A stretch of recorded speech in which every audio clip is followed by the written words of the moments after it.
The movie is a full-length feature film being shot entirely on Merseyside. It features local actors and actresses with new music penned by local artists. Its director and writer's Joe Scott. It's his third movie, and he says it was inspired by the region's love affair with Northern Soul. It was an absolute fluke how I tumbled upon it, really. Somebody was talking about Northern Soul music, and I thought, I've heard about Northern Soul, but it sort of passed me by. I don't know what the whole thing's about. So I started looking, I must look at what people are so excited about. And when I looked, I thought, to me, Northern Soul is Tamla. Well, Motown, maybe the purest people would, probably say he's an idiot, but that's what it sounded like to me. He says the film charts the rise of an all-girl group, the Tamla Roses, and the problems they face when their rags to riches story from Stockbridge Village to the top of the music industry plunges them into a world of bitter rivalry, jealousy and despair. It's fresh and modern, and we're going for a age 12 rating, so there's no swearing, drugs or nothing like that.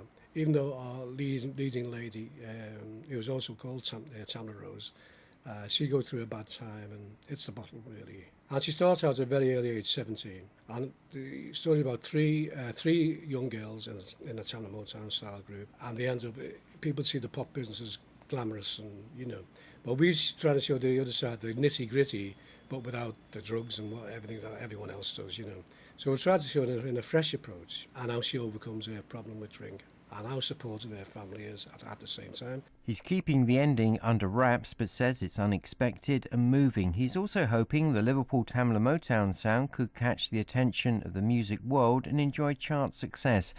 Philip Olivier, probably best known on Merseyside as Tin Head in Brookside, plays the record producer who discovers the Tamla Roses. It's a film which is getting made in Liverpool, one of the big reasons really, but the character's a good character. I play Kyle, who's a record producer, kind of based a little bit on Richard Branson in his younger days. It's a nice, cool character to play, so that was the first thing that attracted me. Yeah, you're more the Richard Branson than, say, the Simon Cowell type character. Well, kind of a mixture of both. He's not going to be liked, put it that way. What's your role in the film? You take on the band, I guess, take on the girls. Yeah, he's the boss of a record company.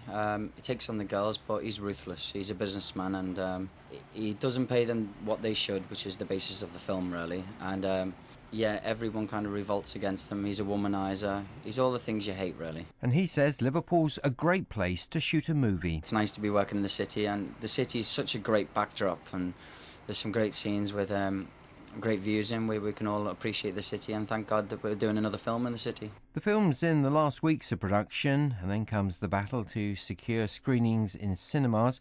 A premiere's likely at Fact in the city centre early next year. Director Joe Scott is hoping those that decide if films make it to the big screen will be impressed. Basically, they'll see what we've got at the end and see if there's a market for it. So we've got to make it as fresh as we possibly can, and what's on the screen is top notch, which it will be. So there's people tracking us, but at this moment we are crazy people. We don't have a deal in place, out on a wing and a prayer, and fingers crossed. And where there's light, there's hope.